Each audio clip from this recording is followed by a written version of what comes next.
Hello dear students, welcome to today's class and our topic is rheumatic heart disease. So rheumatic fever we already discussed in detail and it is a chronic sequelae of rheumatic fever that is known as rheumatic heart disease. As a complication and after rheumatic fever in a chronic condition the child will be developing rheumatic heart disease. Okay, so we can discuss in detail regarding the definition of rheumatic heart disease. It is a chronic condition resulting from rheumatic fever which involves all the layers of the heart, that is pancarditis, and it is characterized by scarring and deformity of the heart valves. So in this definition it is very clear, after rheumatic fever, after a period of time, maybe 2 or 3 years, and maybe up to 10 years after the rheumatic fever, the person will be developing rheumatic heart disease. Okay, and it is involving all layers, that is pancarditis. 3 layers will be involved, and it is causing the deformity of the valves, and it is a valvular disease. Okay, rheumatic heart disease. The commonest valves affecting are the mitral and aortic in that order. So according to the incidence, it will be more or frequently seen in mitral valve, and secondly it will be affecting the aortic valve. However, all 4 valves can be affected, but in pediatric population the major or the frequently seen valves with heart disease is mitral and the aortic valve. Okay, so the disease is basically valvular heart disease affecting the heart valves either in isolation or in combination, because we know that the rheumatic fever causes pancarditis, and this valvular disease or the valvular inflammations can occur in single valves or in combination, like more than 1 or 2 valves can be involved when there is a carditis and inflammation. So according to the frequency of incidence in pediatric population, it is mitral regurgitation that is the commonest condition in rheumatic heart disease, and secondly it is mitral stenosis, and third it is aortic regurgitation, and very rarely, only very few percentage, less than 1% is affecting with tricuspid regurgitation. So these are the types of valvular diseases which are occurring in children under rheumatic heart disease. So regarding the etiology of rheumatic heart disease, already we did know that it is a chronic sequelae of rheumatic fever. So the etiological factors can be the group A beta hemolytic streptococcus, or it can be like after gas infection it can leads to rheumatic fever, and as a complication or the chronic sequelae of rheumatic fever, child gets rheumatic heart disease. So regarding the etiology, so already the risk factors are same like rheumatic fever, like poor socioeconomic status, overcrowding, age. Usually it is between 5 to 15 years, because the same is affected, and rheumatic fever also the same is happening. And climate and season, usually in rainy season and cold climate the incidence is increasing. And upper respiratory tract infection, there is a relation, because we know that rheumatic fever is an outcome of upper respiratory tract infection with group A beta hemolytic streptococcus, and after that rheumatic heart disease is occurring. Then previous history of rheumatic fever, the client with the previous history of rheumatic fever are at high risk to develop rheumatic heart disease, and genetic predisposition. In some families there is incidence of rheumatic heart diseases. So these are some of the risk factors which is involved in the rheumatic heart disease, and also it is very common in rheumatic fever also, the same as continued or same is seen in rheumatic fever and rheumatic heart disease. So regarding the pathophysiology, what is happening is the causative agent, that is group A beta hemolytic streptococcus, If it is untreated, the strep throat or the streptococcus throat or the throat infection, if it is untreated, child develops rheumatic fever. So that much we know. That is, the autoimmune reaction is happening. There is some mimicking or similarity between antigenic similarity between the certain parts of our body and the streptococcus cell wall or the cell proteins. So because of that, autoimmune reaction is happening and the rheumatic fever is occurring.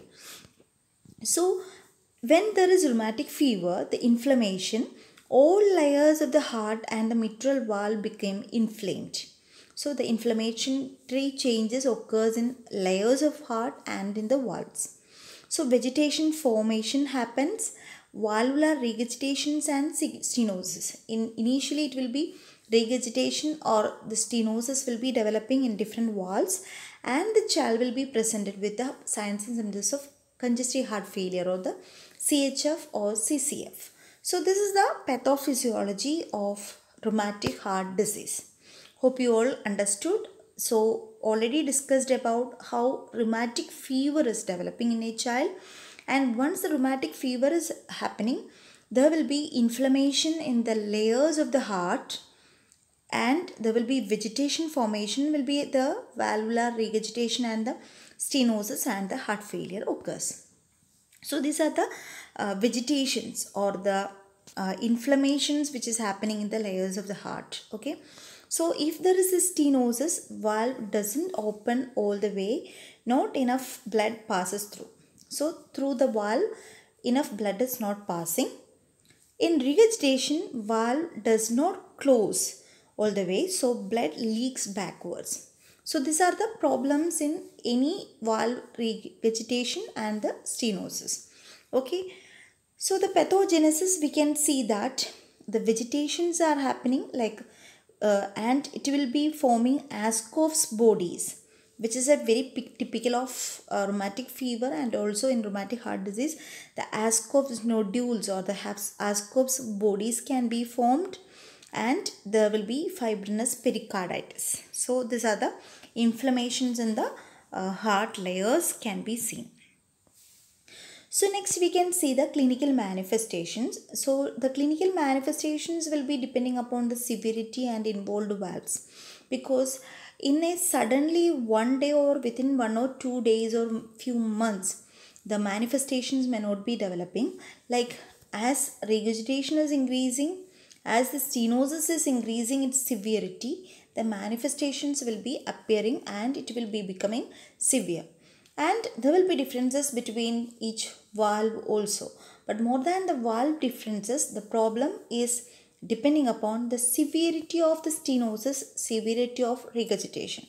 So if there is mitral regurgitation, there will be EC fatigability and dyspnea. Signs and symptoms of congestive cardiac failure, which we have discussed in the previous class, also can be there. Abnormal heart sounds can be there, like regurgitation, abnormal passage of blood is there, that's why it will be heard on heart sound. Then heart enlargement. Okay, congestive cardiac failure manifestations and heart enlargement will be there. And in mitral stenosis, there will be tiredness and progressive dyspnea. Initially it was an exertional dyspnea progressing into dyspnea at rest, then nocturnal dyspnea. Likewise, this will be a progressive dyspnea according to the severity of stenosis. Then there will be palpitations, hemoptysis, cyanosis, and heart enlargement can be there, and the manifestations of congestive cardiac failure also can be seen in mitral stenosis. Another involved area is the aortic regurgitation. Aortic regurgitation, in that the palpitation is a very typical manifestation of the aortic regurgitation, and along with that there will be fatigue, widening of the pulse pressure will be there, and prominent carotid pulsations and other manifestations of aortic regurgitation. Along with that, heart enlargement is also possible, and the signs and symptoms of congestive cardiac failure as there is regurgitation happening in the aortic valve. So these are the some of the clinical manifestations, and we have to understand that these manifestations are purely depending upon the severity of the stenosis or the regurgitation. Next is a diagnostic investigation, physical examination and history collection. So physical examination, we have to focus on the heart sounds, the manifestations which is presented by the patient, everything we have to include. And history collection, very importantly, we have to ask regarding the upper respiratory infections, diagnosed rheumatic fever, etc. So, or history of rheumatic fever in the family also we have to ask. Diagnosis of rheumatic fever with John's criteria, like two major manifestations and one essential criteria, one major, two minor and essential criteria. So these are the criteria as per John's criteria for diagnosing a rheumatic fever patient. So that can be used to diagnose here also. And X-ray can be taken, cardiomegaly and other pulmonary vasculature can be seen in X-ray. ECG can be taken. Echo can be done, especially Doppler echo, to find out the regurgitation and the flow of blood through the valves can be easily identified with the Doppler echo. So regurgitation and stenosis can be easily diagnosed with the Doppler echo. Then cardiac catheterization usually done to identify the pressure changes and also the abnormal flow of blood, or stenosis can be identified with the cardiac catheterization. Regarding the management, the supportive management can be done as it is a valvular problem. The curative or the, if it is a severe, we have to go with surgical management. Otherwise, we have to give supportive management for the patient with a restriction of activity. Bed rest can be given for the patient, and treatment of congestive cardiac failure with digoxin, diuretics and other inotropic agents. Then prophylaxis of rheumatic recurrence, like already we discussed according to the American Heart Association, benzathine, penicillin G and penicillin V and also erythromycin. These are the drugs of choice for recurrence prevention of rheumatic fever recurrence. So that should be given for all patients with rheumatic heart disease, and prophylaxis of infective endocarditis with suitable antibiotics. So these are the important management for supporting the patient in rheumatic heart disease. And surgical management in severe mitral regurgitation, we will be going for prosthetic valve replacement. In severe mitral stenosis, we may go for mitral valvotomy, balloon valvuloplasty, valvotomy or prosthetic valve replacement. So according to the severity of mitral stenosis, we have to go with these all treatments. And in severe aortic regurgitation, aortic valve replacement can be done with the homograft or prosthetic valve replacement. So these are the surgical management for rheumatic heart disease. And regarding the nursing management with nursing diagnosis, decreased cardiac output related to inflammatory changes in the heart, impaired tissue perfusion related to decreased cardiac function, fatigue or activity intolerance related to difference between body demands and metabolic supply. Then anxiety of parents can be there, and impaired family coping, because the parents and the family will be very in a very anxious condition, because rheumatic fever has occurred for the child, and after a prolonged period the child is getting rheumatic heart disease, and the child requires long-term care for preventing the complications and other mortality related problems. So the family will be in a difficult situation. So these are the nursing diagnosis. Hope you all understood the condition, and it is just the continuation of rheumatic fever, because it is a chronic sequelae of rheumatic fever and it is known as rheumatic heart disease. Hope you all understood. Thank you very much for your kind listening. Have a nice day.